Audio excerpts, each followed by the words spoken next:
Hello, નમસ્કાર વિદ્યાર્થી મિત્રો. પ્રકરણ નંબર 4 રાસાયણિક ગતિકી, ઇંગ્લિશમાં જેને કેમિકલ કાઇનેટિક્સ કહેવાય. હવે આ કેમિકલ કાઇનેટિક્સ છે એની સપ્ટેમ્બરની અંદર ગુજરાત બોર્ડ દ્વારા આપણે યુનિટ ટેસ્ટ છે. મોસ્ટ ઓફ બોર્ડની પરીક્ષામાં અને JEE નીટની અંદર મોટે ભાગે આમાંથી દાખલો પૂછાય છે, ન્યુમેરિકલ્સ પૂછાય છે. એટલે આપણે એના ઉપર વધારે થોડુંક જોર આપીશું. થિયરીની અંદર હું થોડીક સ્પીડ રાખીશ કે ફટાફટ લઈ તો જઈશ. આપણે દાખલા ઉપર વધારે જોર આપવું છે ને એટલા માટે. એક પ્રશ્ન લો. કોઈ પણ રાસાયણિક પ્રક્રિયા માટે રસાયણશાસ્ત્રી છે એ શું જાણવા માગે છે? હું તમને એમ કહું કે ભાઈ કોઈ પણ રાસાયણિક પ્રક્રિયા છે મારી પાસે. ધારો કે એક પ્રક્રિયા છે A+B અને એમાંથી બને છે C અને D નિપજ બને છે, માની લો. તો હવે ઉષ્માગતિશાસ્ત્રને આધારે આપણે આમાંથી બે બાબતનો અભ્યાસ કરી શકીએ છીએ, થર્મોડાયનેમિક્સને આધારે. કોઈ પણ રસાયણશાસ્ત્રી હોય એને જો ધારો કે એક પ્રક્રિયા આપવામાં આવે તો એનું ધ્યાન હંમેશા કઈ બાબત ઉપર છે? તો સૌથી પહેલાં તો પ્રક્રિયા એમને જે પ્રક્રિયા આપેલી છે એ આપમેળે થશે કે કેમ. આપમેળેને આપણે શું કહીએ? સ્વયંસ્ફુરિત કહીએ. સ્વયંસ્ફુરિત થશે કે નહીં થાય એ. હવે સ્વયંસ્ફુરિત ક્યારે થશે? 11મા ધોરણમાં ઉષ્માગતિશાસ્ત્ર યાદ કરો. જ્યારે ડેલ્ટા જીની કિંમત ઋણ આવે ને ત્યારે. ડેલ્ટા જીની કિંમત ઋણ ક્યારે થાય? તો કે 0 કરતાં નાની આવે ત્યારે.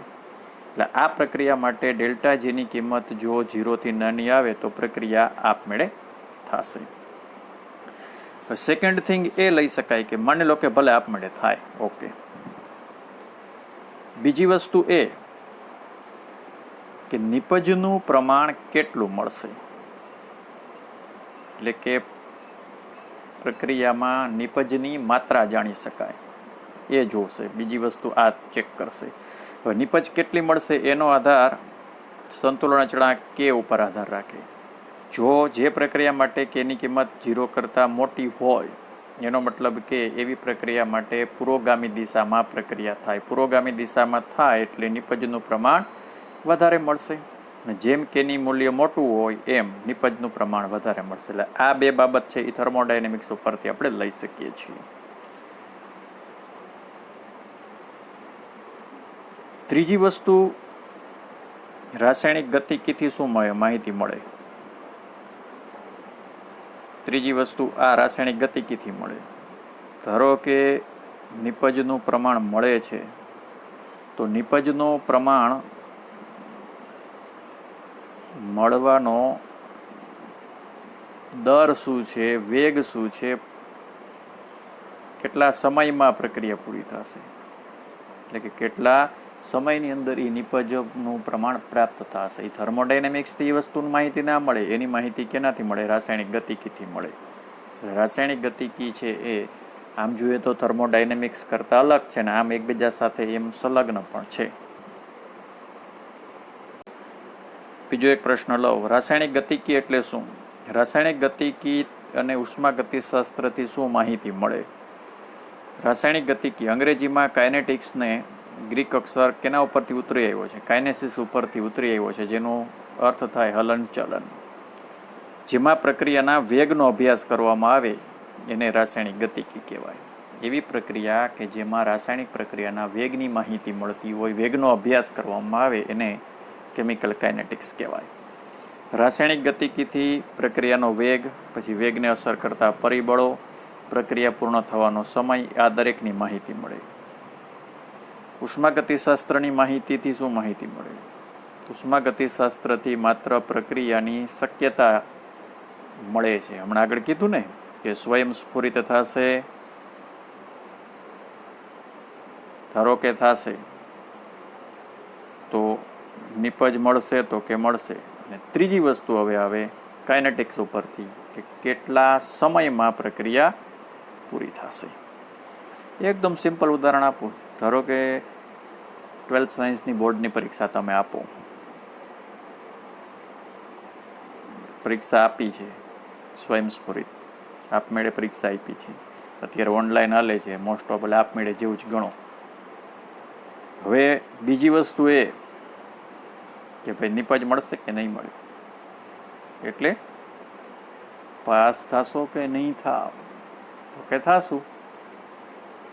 ત્રીજું એ સમય, કેટલી ટ્રાય પાસ થશો. હું તો સાહેબ પહેલી ટ્રાય પાસ થઈશ.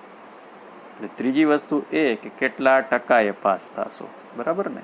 આમ નેક્સ્ટ ક્વેશ્ચન, રાસાયણિક પ્રક્રિયાના વેગને આધારે પ્રક્રિયાનું વર્ગીકરણ. હવે અમુક પ્રક્રિયાઓ છે એકદમ ઝડપી પ્રક્રિયા હોય, કેટલીક પ્રક્રિયાઓ ઘણી ઝડપી હોય, એટલે કે તરત જ પૂર્ણ થાય. જેમ કે આયોનિક પ્રક્રિયાઓ હોય, એસિડ અને વેજ તમે ભેગા કરો તો આ જે પ્રક્રિયા છે એકદમ સ્પીડીલી થાય, એટલે એકદમ ત્વરિત પ્રક્રિયા છે. બીજું ઉદાહરણ અહીંયા છે, સિલ્વર નાઇટ્રેટ અને NaCl ને ભેગા કરો તો સિલ્વર ક્લોરાઇડ અને સોડિયમ નાઇટ્રેટ મળે છે. અમુક એટલે પેલી કઈ પ્રક્રિયા એકદમ ઝડપી પ્રક્રિયા, બીજી છે ઘણી જ ધીમી પ્રક્રિયા. કેટલીક પ્રક્રિયાઓ છે અત્યંત ધીમી હોય અને લાંબા સમયે નિપજમાં કન્વર્ટ થાય, એને ધીમી પ્રક્રિયા કહેવાય. એનું ઉદાહરણ ભેજની હાજરીમાં કાટ લાગવો. ભેજની હાજરીમાં કાટ લાગવાની પ્રક્રિયા છે ને એકંદરે ધીમી છે. 1-2 દિવસમાં તમે કંઈ જોઈ તો ખબર ના પડે, પણ લાંબો સમય થાય ને એટલે કાટ નિર્માણ થાય. ત્રીજું છે મધ્યમ ગતિથી થતી પ્રક્રિયા, સ્ટાર્ચનું જળ વિભાજન, ખાંડનું ઇન્વર્ઝન વગેરે વગેરે. બીજો પ્રશ્ન લઉં, પ્રક્રિયાનો વેગ એટલે શું? એટલે કે ઝડપ એટલે શું? પ્રક્રિયાનો વેગ એટલે શું? એકમ સમયમાં પ્રક્રિયકો અથવા નિપજની સાંદ્રતામાં થતો ફેરફાર. ફિઝિક્સમાં તમારે વેગનું વિષય આવી ગયું હશે. એકમ સમયમાં પદાર્થે કાપેલું અંતર. અહીંયા પ્રક્રિયકો છે એ કંઈ અંતર ના કાપે તો એનું આપણે શું ધ્યાનમાં લેવું પડે? સાંદ્રતા લેવી પડે. ધારો કે કોઈ એક પ્રક્રિયકની શરૂઆતની સાંદ્રતા 5 મોલર છે, 10 મિનિટ પછી 4 મોલર થઈ જાય છે, તો આ સાંદ્રતામાં જે ફેરફાર થયો ને, આ પેલી સાંદ્રતા કહેવાય શરૂઆતની. આ 5 મિનિટ પછીની સાંદ્રતા કહેવાય. એટલે એને હું ધારો કે R5 કહું કે 10 મિનિટ પછીની. તો અહીંયા જે સાંદ્રતામાં જે ફેરફાર થયો છે ને એ ડેલ્ટા R છે. કેટલા સમયમાં? તો કે 10 મિનિટ કે 5 મિનિટ. બરાબર. તો આ જે મળ્યું ને એ શું મળ્યો? વેગ મળ્યો. તો પ્રક્રિયાનો વેગ એટલે શું? એકમ સમયમાં પ્રક્રિયકોની સાંદ્રતામાં અથવા નિપજની સાંદ્રતામાં થતો ફેરફાર. હવે જ્યારે કોઈ પણ રાસાયણિક પ્રક્રિયા થાય ત્યારે પ્રક્રિયકની સાંદ્રતા હંમેશા ઘટે, નિપજની સાંદ્રતા વધે. હવે આપણને ખબર જ છે આ બાજુના પ્રક્રિયક છે, આ બાજુના નિપજ છે. જેમ જેમ પ્રક્રિયા આગળ વધે એમ આની સાંદ્રતા કેવી થાય? ઘટતી જાય. આની સાંદ્રતા વધતી જાય. તો ધારો કે મારે વેગ છે એની સાપેક્ષમાં નોંધવો હોય તો વેગ બરાબર શું લખી શકાય? ડેલ્ટા A છેદમાં ડેલ્ટા T. હવે પ્રક્રિયકની સાંદ્રતા ઘટે એટલે આગળ માઇનસ લખવાની પ્રથા છે. હવે C ની સાપેક્ષમાં લખવું હોય તો આ જ વસ્તુ કેમ લખી શકાય? વેગ બરાબર plus delta C by delta T. Delta T શું છે? એકમ સમયમાં થતો ફેરફાર. આ A શું છે? ડેલ્ટા A સાંદ્રતામાં થતો ફેરફાર. કોની? A ની. ડેલ્ટા C ની સાંદ્રતામાં થતો ફેરફાર. એના પછીનો એક પ્રશ્ન લઉં, કાલ્પનિક પ્રક્રિયા ધારો કે મારી પાસે R થી P છે, તો એના માટે સરેરાશ પ્રક્રિયા વેગ વિશે સૂત્ર મેળવો. ધારો કે કોઈ એક અચળ કદની પ્રણાલી કે જેમાં પ્રક્રિયકનો 1 મોલ R છે ને સામે નિપજ 1 મોલ બને છે. બરાબર. એટલે 1 મોલ પ્રક્રિયકમાંથી 1 મોલ નિપજ બની એવી એક પ્રક્રિયા R2P છે. હવે બરાબર જોજો. ધારો કે T1 સમયે સાંદ્રતા R1 છે, T2 સમયે સાંદ્રતા R2 છે, તો સમય કેટલો ફેરફાર થયો? T2 minus T1. એટલે શરૂઆતની સાંદ્રતા R1, બીજા સમયની સાંદ્રતા R2. તો સાંદ્રતામાં થતો ફેરફાર ડેલ્ટા R કેવી રીતે મેઝરમેન્ટ કરી શકાય? તો કે અંતિમ સાંદ્રતામાંથી પ્રથમ સાંદ્રતા બાદ કરો એટલે R2 માઇનસ R1. પ્રક્રિયક R ની સાંદ્રતામાં ઘટાડો થવાનો વેગ, તો વેગ કેવી રીતે લખી શકાય R ની સાપેક્ષમાં? તો કે minus delta R by delta T. Minus નિશાની શું કામ લીધી? માઇનસ નિશાની કારણ કે પ્રક્રિયકની સાંદ્રતામાં ઘટાડો થાય એટલે. નિપજની સાપેક્ષમાં લખવું હોય તો ધારો કે કોઈ એક ટી સમયે T1 સમયે નિપજની સાંદ્રતા પ્રોડક્ટ એટલે નિપજ P1 છે, T2 સમયે P2 છે, સાંદ્રતામાં થતો ફેરફાર ડેલ્ટા P2 માઇનસ P1, સમયનો ફેરફાર T2 માઇનસ P1. તો વેગ કેવી રીતે લખી શકાય? તો કે plus delta P by delta T. તો પ્લસ નિશાની શું કામ મૂકી? નિપજનું પ્રમાણ વધતું હોય એટલે, બરાબર. એટલે સરેરાશ વેગ લખી નાખો. સરેરાશ વેગ આર એવરેજ બરાબર delta minus delta R by delta T equal to plus delta P by delta T. Next question. પ્રક્રિયાનો વેગ સાંદ્રતા અને તાપમાન ઉપર આધાર રાખે છે. આલેખથી સમજાવો. સરેરાશ વેગનો આધાર તેના તાપમાન અને દબાણ અને ઉદ્દીપક ઉપરાંત સરેરાશ વેગનો આધાર કરના તાપમાન, દબાણ, કેટેલિસ્ટ ઉપરાંત પ્રક્રિયક અને નિપજની સાંદ્રતા ઉપર પણ આધાર રાખે. સાંદ્રતામાં થતા ફેરફાર માટેનો લાગતો સમય છે. એક ગ્રાફ દોરીને તમને સમજૂતી બતાવી છે, બરાબર. આ યાદ ના રહેતા હાલશે. ધારો કે એક આર વર્સિસ ટીનો ગ્રાફ છે. આર શું છે? આર થી પી એક પ્રક્રિયા છે. આર ટુ પી એક માની લો કે એક પ્રક્રિયા છે. ટી સમય છે. એટલે આરની વેલ્યુ છે, જેમ જેમ સમય જશે એમ આરની સાંદ્રતા છે ડિક્રીઝ થશે, પીની સાંદ્રતા વધતી જાય છે. તો એક આલેખ તો દોરીને બતાવ્યો જુઓ. શરૂઆતમાં આરની સાંદ્રતા હાઈએસ્ટ લેવલ ઉપર હોય, જેને R0 તરીકે આપણે દર્શાવી શકીએ. એ શું છે? શરૂઆતની સાંદ્રતા છે. જેમ જેમ સમય આગળ વધશે ને એમ સાંદ્રતા ધીમે ધીમે ડિક્રીઝ થતી જશે. પછી એક સમય એવો આવશે કે કોન્સ્ટન્ટ થઈ જશે. તો કોઈ પણ બે સમય માટે લઈ શકો તમે, ડેલ્ટા T1 કે ડેલ્ટા. તો T1 સમયે સાંદ્રતા કેટલી, T2 સમયે સાંદ્રતા કેટલી, બે વચ્ચેનો ડિફરન્સ કાઢો એટલે એ જે આવશે એ આર એવરેજ મળે. એવું જ વસ્તુ પી માટે પણ લખી શકાય. અહીંયા બીજું એક તમે જુઓ, જે આપેલી છે માહિતી થોડીક હું એની વાત કરતો. સરેરાશ વેગ કેવી રીતે લઈ શકાય? તો કે minus delta R by delta T. પ્રક્રિયકની સાંદ્રતા ઘટતી જાય, ઢાળ કેવો મળે? સાંદ્રતા જે ઘટે છે ને એટલે ઢાળની કિંમત ઋણ મળે. ખાસ યાદ રાખશું. ઊંધો મળે, આમ ઉપર ગ્રાફ જતો હોય તો ઢાળ પ્લસ મળે. આલેખ વક્ર સમય સાથે પ્રક્રિયકની સાંદ્રતામાં ઘટાડો દર્શાવે છે. આંતરછેદની કિંમત કેટલી મળે? R0. આંતરછેદ એટલે આ પોઈન્ટની વાત કરે છે. આ જે બિંદુ કીધું ને એ આંતરછેદ કહેવાય. હવે પીની સાપેક્ષમાં જુઓ. પીની સાપેક્ષમાં નિપજ છે, આ સમય છે, સાંદ્રતા છે. હવે શરૂઆતમાં નિપજનું પ્રમાણ હોય જ નહીં, એટલે 0 થી સ્ટાર્ટ થાય. પછી એમ એક સમય એવો આવશે કે કોન્સ્ટન્ટ થશે.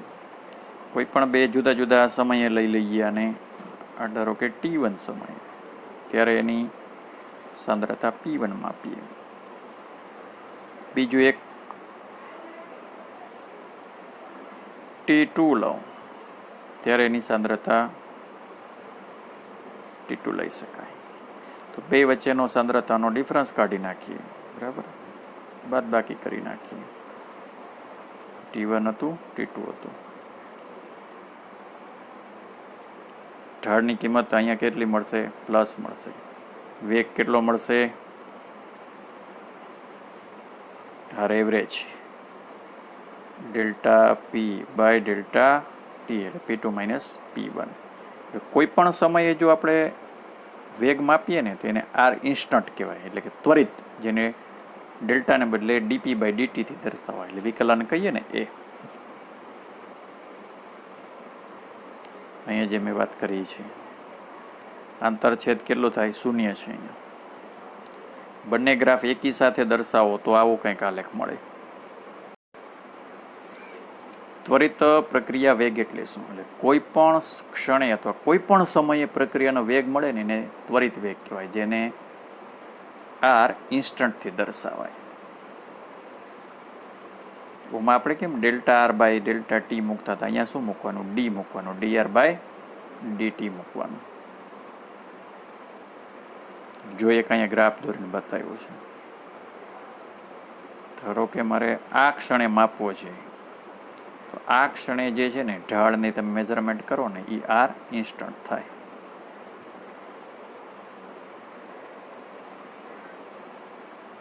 કેટલો મળે ઢાળ? જો -Δr/Δt ઋણ મળે. આ પ્રોડક્ટની સાપેક્ષમાં આર ઇન્સ્ટન્ટ છે. જો આ પોઈન્ટ પાસે જે મળે ને એ, તો કેવો મળે? પ્લસ. ગ્રાફ ઉપર જાય તો ઢાળ પ્લસ મળે, નીચે આવે તો ઋણ મળે.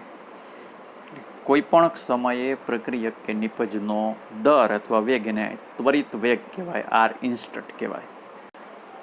એના પછી પ્રક્રિયાના વેગ અને સંતુલિત પ્રક્રિયા સમીકરણને આધારે સહગુણક વચ્ચેનો, સ્પીસીસના સહગુણક વચ્ચેનો સંબંધ છે ને એ સમજાવો. આગળનામાં આપણે જોઈ ગયા હતા કે ધારો કે એક પ્રક્રિયક R2P છે, તો વેગ આપણે આ રીતે માપતા હતા ને, Δr એવરેજ બરાબર -Δr/dt અને Pની સાપેક્ષમાં Δp/Δt. હવે સપોઝ માની લ્યો કે મર્ક્યુરી ક્લોરાઇડ છે એ પ્રક્રિયા કરે છે, તો આનો વેગ મારે મર્ક્યુરીની સાપેક્ષમાં માપવો હોય તો ΔHg/Δt. ક્લોરીનની સાપેક્ષમાં માપવો હોય તો માઇનસ આવશે, HgCl2ની સાપેક્ષમાં માપવો હોય તો પ્લસ આવશે. હવે આમાં તમે જોયું હશે કે દરેકના મોલની સંખ્યા 1-1 છે. દરેક વખતે કાંઈ એવું જરૂરી નથી કે મોલની સંખ્યા 1-1 હોય. તો એ વખતે શું કરવું જોઈએ એની વાત કરું તમને. ધારો કે એક પ્રક્રિયા છે 2HI, એનું વિઘટન બતાવ્યું છે H2 અને આયોડિન. તો સપોઝ માની લો કે આનો વેગ આપણે HIની સાપેક્ષમાં માપવો છે, તો -Δhi/Δt. પછી H2ની સાપેક્ષમાં લખવું હોય તો ΔH2/Δt. આયોડિનની સાપેક્ષમાં Δi2/Δt. અહીંયા મોલ જો આના 2 છે, આના 1 છે, તો આ 2 છે ને એને ક્યાં લખવાનો એ જ વસ્તુ મારે તમને આમાં સમજાવી છે. એ 1ના છેદમાં આમ લખવાનું. જુઓ, એમોનિયાનું એવી રીતે લખેલું છે. હવે એક જનરલ પ્રક્રિયા માટે હું તમને બતાવું. જો કોઈ પણ એક જનરલ પ્રક્રિયા સપોઝ મારી પાસે છે A+B, એમાંથી સપોઝ બને છે C અને D. આના મોલ છે A, B, C અને D. તો વેગ કેવી રીતે લખાય? વેગ બરાબર એની સાપેક્ષમાં ડેલ્ટા અથવા dA/dt. આ એ ક્યાં મૂકશું? 1ના છેદમાં મૂકશું. હવે બીની સાપેક્ષમાં -1ના છેદમાં b dB/dt. બરાબર. હવે સીની સાપેક્ષમાં એમાં મૂકવું હોય તો, લખવું હોય તો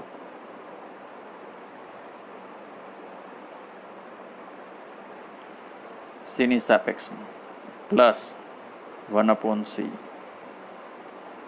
dC/dt. ડીની સાપેક્ષમાં +1ના છેદમાં d dd/dt. ટૂંકમાં આગળ જે હોય ને એ અહીંયા છેદમાં 1ના છેદમાં લખવાના છે, એમ બતાવવા માગું છું. પ્રક્રિયાનો સરેરાશ દર પ્રક્રિયકોની સંદર્ભમાં સમય સાથે ઘટતો જાય છે. એક અહીંયા ધારો કે એક પ્રયોગ બતાવ્યો છે. ધારો કે T1 અને T2 સમય અલગ અલગ સમયે આ બ્યુટાઇલ ક્લોરાઇડ છે, એમાંથી બ્યુટાનોલ બને છે. તો બ્યુટાઇલ ક્લોરાઇડની અલગ અલગ સમયે સાંદ્રતા માપી અને આર એવરેજની કિંમત માપી જો જુદા જુદા સમયે. તો જેમ જેમ સમય આગળ વધે છે 50, 60, 50, 100, 150, 300 સેકન્ડ, ત્યારે એની સાંદ્રતા જુઓ 1.9, 1.7 એમ કરતાં કરતાં ઘટતી જાય છે. એટલે જેમ જેમ ટી છે ને એ ઇન્ક્રીઝ થતો જાય એમ સાંદ્રતા છે એ ડિક્રીઝ થાય. કોની સાપેક્ષમાં? પ્રક્રિયકની સાપેક્ષમાં. MCQમાં પૂછી શકાય એવો દાખલો છે. 2HI એમાંથી H2 પ્લસ આયોડિન. HIના અદ્રશ્ય થવાનો વેગ આપ્યો છે 2.4 10⁻² મોલ પ્રતિ લિટર સેકન્ડ ઇન્વર્સ. તો હાઇડ્રોજનનો બનવાનો વેગ કેટલો હશે?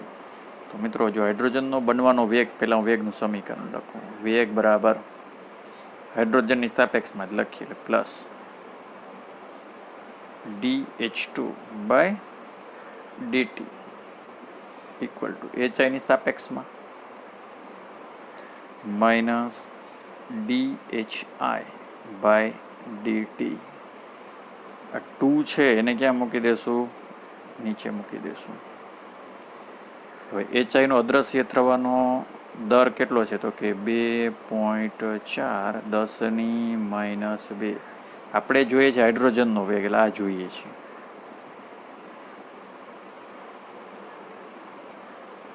તો હાઇડ્રોજનનો વેગ જોઈએ છે ને મારે, એટલે dH2/dt બરાબર વેગ ઇન્ટુ આ 2 છે એ સામે ગુણશે અહીંયા, એટલે 2 વેગની કિંમત કેટલી છે? 2.4 10⁻² ઇન્ટુ 2. 2 વડે ગુણાવો 2.4 અને 2 વડે કેટલું થાય? તો કે 4.8 10⁻². આ જવાબ આવશે. જો એનો જવાબ આપ્યો છે, આમ ગણવો પડે. નીચેની પ્રક્રિયાના વેગના સમીકરણ લખો. જો આના હું પહેલા માટે એક વેગનું સમીકરણ તમને હું બતાવી દઉં. 2N2O5 એટલે વેગ બરાબર માઇનસ 1/2 ડી, ડેલ્ટાને બદલે ડી કરશું, dN2O5/dt ઇક્વલ ટુ NO2ની સાપેક્ષમાં 4 છે એ ક્યાં મૂકી દેશું? 1/છેદમાં dNO2/dt O2ની સાપેક્ષમાં ઇક્વલ ટુ dO2/dt. આ પણ કેવો આવશે? પ્લસ. એટલે આ રીતે બાકીના લખવાના થાય. એના પછીનો પ્રશ્ન છે વેગ નિયમ એટલે શું? પ્રક્રિયા વેગ અને પ્રક્રિયકોની સાંદ્રતા વચ્ચેનો શું સંબંધ છે? કોઈ પણ પ્રક્રિયાનો વેગ છે એ ખાસ કરીને પ્રક્રિયકની સાંદ્રતા, તાપમાન અને ઉદ્દીપક ઉપર આધાર રાખે. કોઈ પણ આપેલ તાપમાને પ્રક્રિયાનો વેગ એક અથવા વધુ પ્રક્રિયક કે નિપજની સાંદ્રતા ઉપર આધાર રાખતો હોય, કે પ્રક્રિયક ઉપર અથવા નિપજની સાંદ્રતા ઉપર આધાર રાખતા હોય, એક અથવા વધારે પણ હોઈ શકે છે. તો વેગ છે એને પ્રક્રિયકની સાંદ્રતાના અનુસંધાનમાં રજૂઆત કરવું એટલે વેગ નિયમ કહેવાય.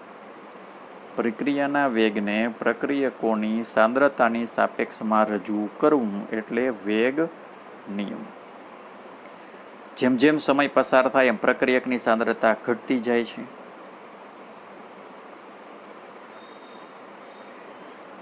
જેથી જેમ જેમ સમય પસાર થાય એમ વેગ કેવો બને? ઘટતો જાય છે.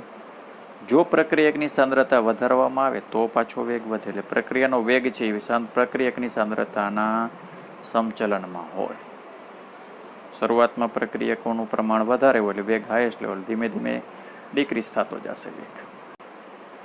એના પછી સામાન્ય પ્રક્રિયા લખી વિકલનીય વેગ સમીકરણ અને વેગ નિયમન તારવું. ધારો કે મારી પાસે કોઈ એક પ્રક્રિયા છે, A+B gives a C+D. Small ABCD શું છે? એના તત્વયોગમિતીય ગુણાંક છે, એટલે મોલની સંખ્યા છે. લો ને, તો વેગનું સૂત્ર કેવી રીતે લખી શકાય? તો કે વેગ બરાબર, વેગ છે એ પ્રક્રિયકોની સાંદ્રતાના સમચલનમાં હોય, એની સાપેક્ષમાં x ના પ્રમાણમાં અને b ની સાપેક્ષમાં y ના પ્રમાણમાં હોય.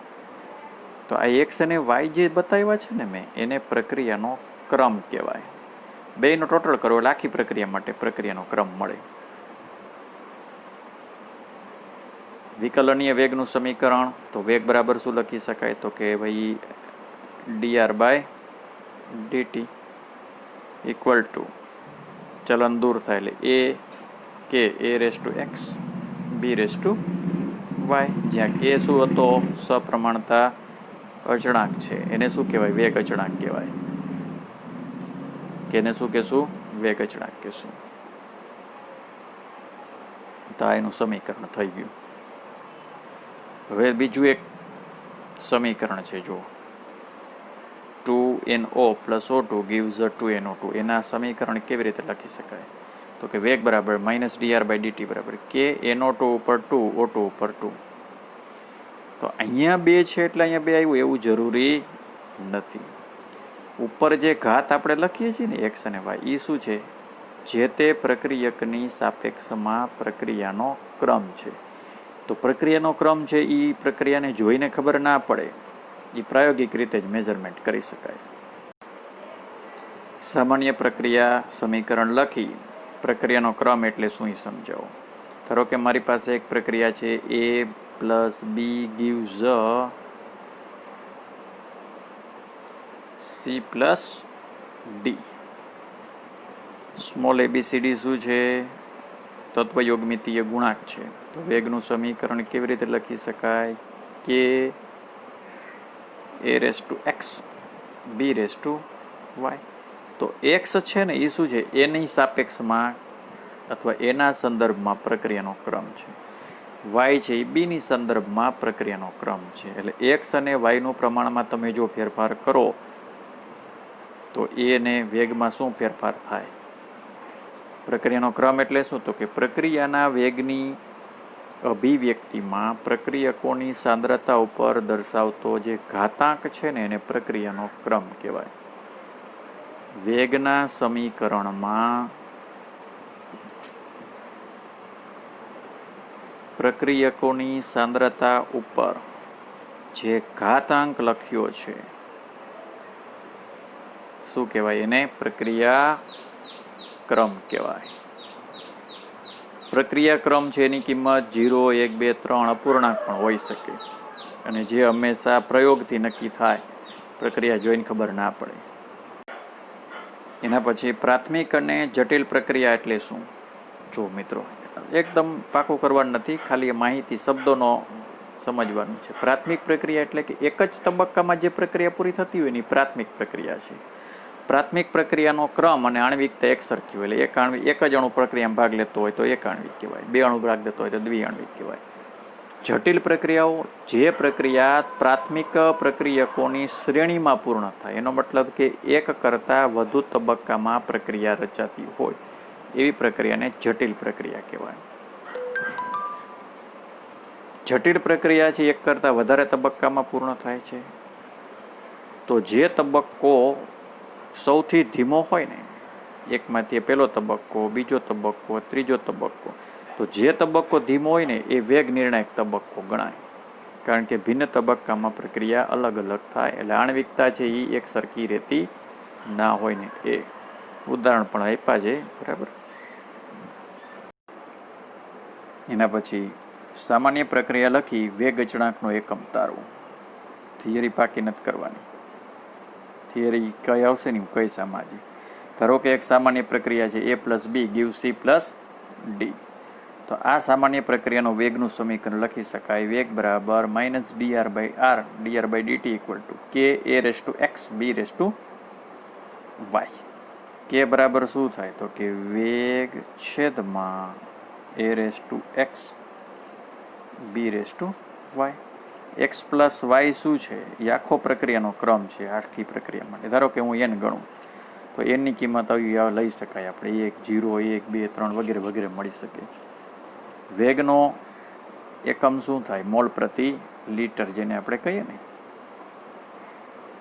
વેગ ઇન્ટુ સેકન્ડ ઇન્વર્સ, મોલ પ્રતિ લિટર અને સેકન્ડ ઇન્વર્સ. આ સાંદ્રતા છે. એટલે આખી જે વેલ્યુ મળશે ને એ કેનો એકમ ડિરાઈવ કરવા માટેની, બરાબર, એ હું સીધું લખું છું. કેનો એકમ નક્કી કરવા માટે આ સૂત્ર તમારે યાદ રાખવું પડે. મોલ પ્રતિ litre 1 - n S inverse. 1 - n એમ શું છે? મોલ પ્રતિ લિટર છે. 1 - n ઇન્ટુ સેકન્ડ ઇન્વર્સ અથવા સમય ઇન્વર્સ. હવે જો આ MCQમાં પૂછીએ રાખે છે આ છે ને આમાંથી શૂન્ય ક્રમની પ્રક્રિયા માટે વેગચળાંક k નો એકમ કેટલો થાય? અહીંયા 0 મૂકો એટલે 1 - 0 એટલે ms ઇન્વર્સ, એનો મતલબ કે મોલ પ્રતિ litre second inverse.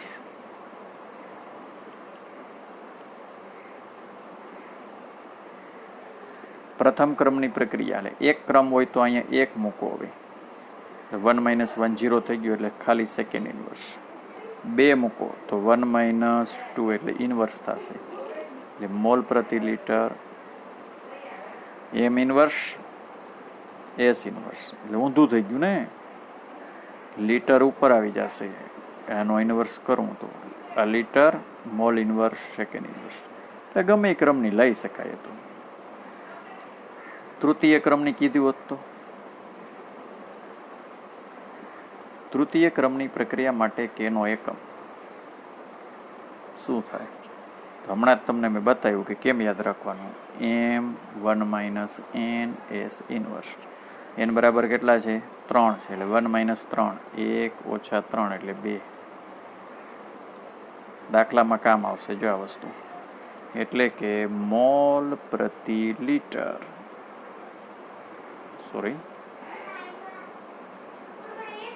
-2 second inverse. આ રીતે પ્રક્રિયાની આણ્વિકતા એટલે શું? ઉદાહરણ આપી સમજાવો.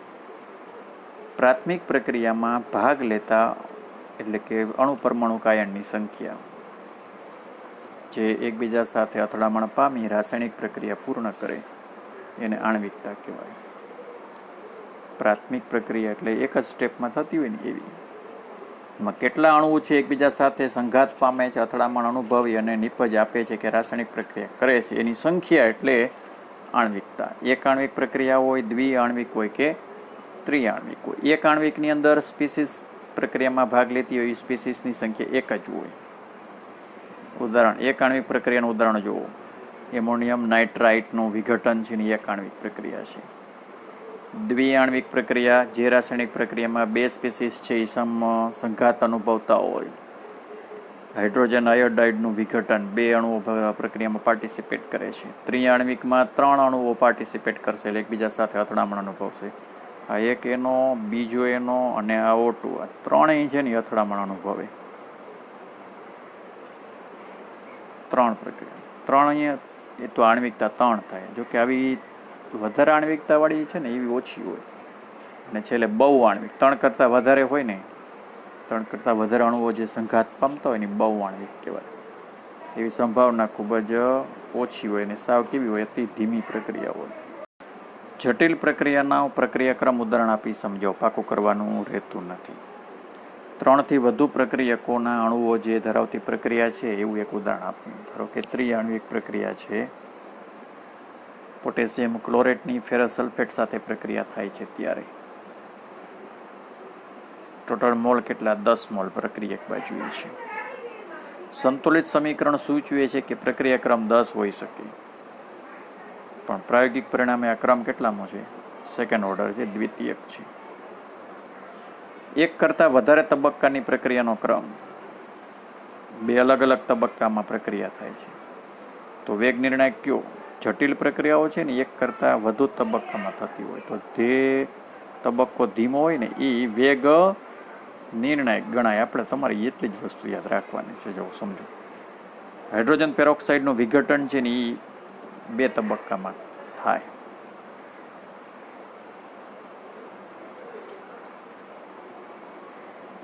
પ્રક્રિયાનો ક્રમ 2ની સાપેક્ષમાં 1 છે. દ્વિતીય ક્રમની પ્રક્રિયા છે. તો કયા 2 તબક્કામાં એ બતાવ્યું. જો મેં તમને હમણાં કીધું નહીં તો આયોડાઇડ H2O માંથી IO- બનવાની ધીમો છે એટલે એ વેગ નિર્ણાયક છે.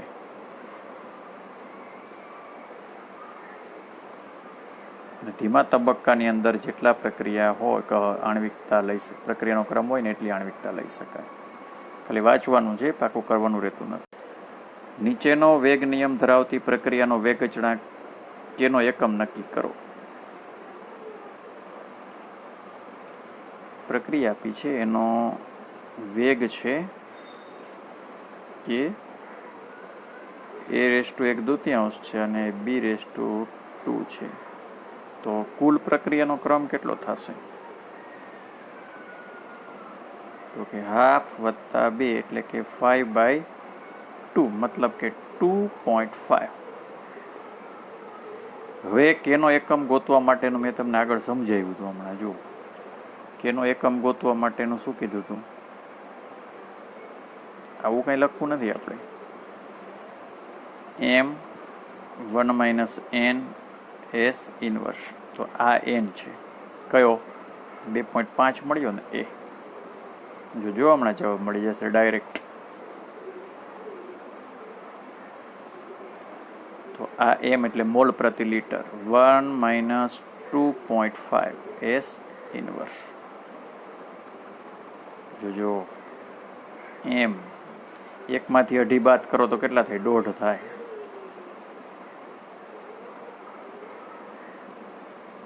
દોઢને કેમ લખાય? 3/2 લખાય. એટલે m - 3/2 s ઇન્વર્સ. એમ શું છે? આ એમ છે એ મોલ પ્રતિ લિટર છે સાહેબ. એટલે મોલ પ્રતિ લિટર એની 3/2 s.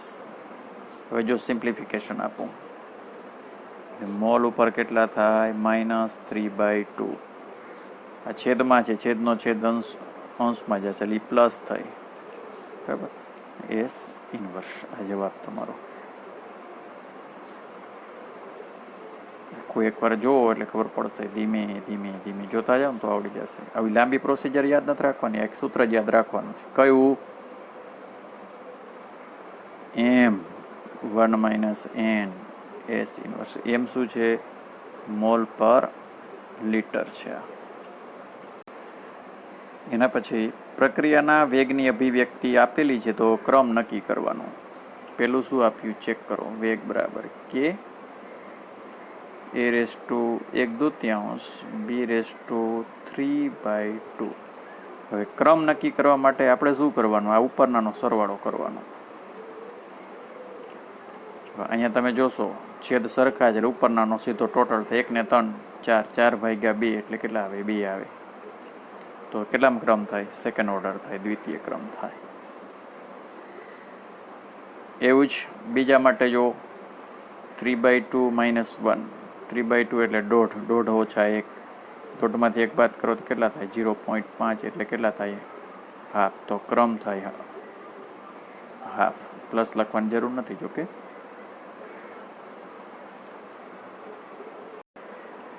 નીચેના દરેક પ્રક્રિયા અચળાંક આપેલા છે, તો ક્રમ શોધો.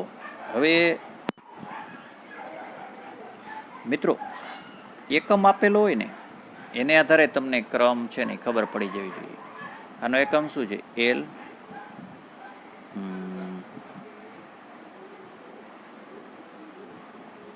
મોલ ઇન્વર્સ એસ ઇન્વર્સ તો આવશે જ બધામાં, બરાબર ને? આ શું બતાવે છે? લિટર પ્રતિ મોલ. આને ઊંધું લખું તો મોલ પ્રતિ લિટર, તો -1 થાય. તો -1 ઉપર આવે છે. આગળ શું કીધું હતું? m1 - n s ઇન્વર્સ, બરાબર ને? તો અહીંયા કેટલા લઈ આવવાના? -1 લઈ આવવાનો છે. તો હવે તમે જોઈ શકો કે અહીંયા તમે 2 મૂકો ને, ક્યાં એનની જગ્યાએ 2 મૂકો ને તો અહીંયા 1 - 2 એટલે -1 છે. એનો મતલબ કે n બરાબર 2. n બરાબર 2 આવે એટલે ક્રમ છે એ 2 થાય. જો આ દ્વિતીય ક્રમ થાય, આમ જવાબ મળે. બીજું જુઓ, ખાલી એસ ઇન્વર્સ છે, આગળ આંકડા નથી જોવાના, એકમ એસ ઇન્વર્સ છે. આપણી પાસે સૂત્ર હતું m1 - n s ઇન્વર્સ. એનો મતલબ કે આ એમ વાળું નીકળી જાય છે. તો ક્યારે નીકળી જાય? તો કે 1 મૂકું ને તો. એટલે હવે શું થયું? જીરો કોઈ પણની જીરો ઘાત એટલે એક થઈ એક વડે લખવાનું ના હોય. એટલે અહીંયા એકની n બરાબર 1 મૂક્યો એટલે કે પ્રથમ ક્રમ થાય. હોમવર્કમાં છે સ્વપ્રયત્ન જો આપ્યું જ છે આમાં. એક લ્યો ક્રમ કેટલો થશે? ક્રમ કેટલો થાય? 3/2 વત્તા 2. 3/2 એટલે 1.5 થાય વત્તા 2. 2 ને 3 3.5. 3.5 ને કેમ લખાય? એના પછીનો એક હોમવર્કમાં MCQ ટાઈપનો પ્રશ્ન છે. એક્સ અણુઓનું વાયમાં પરિવર્તનનો બીજો તબક્કો છે. એટલે એક્સમાંથી વાય બને છે. વેગ છે એ એક્સની સાપેક્ષમાં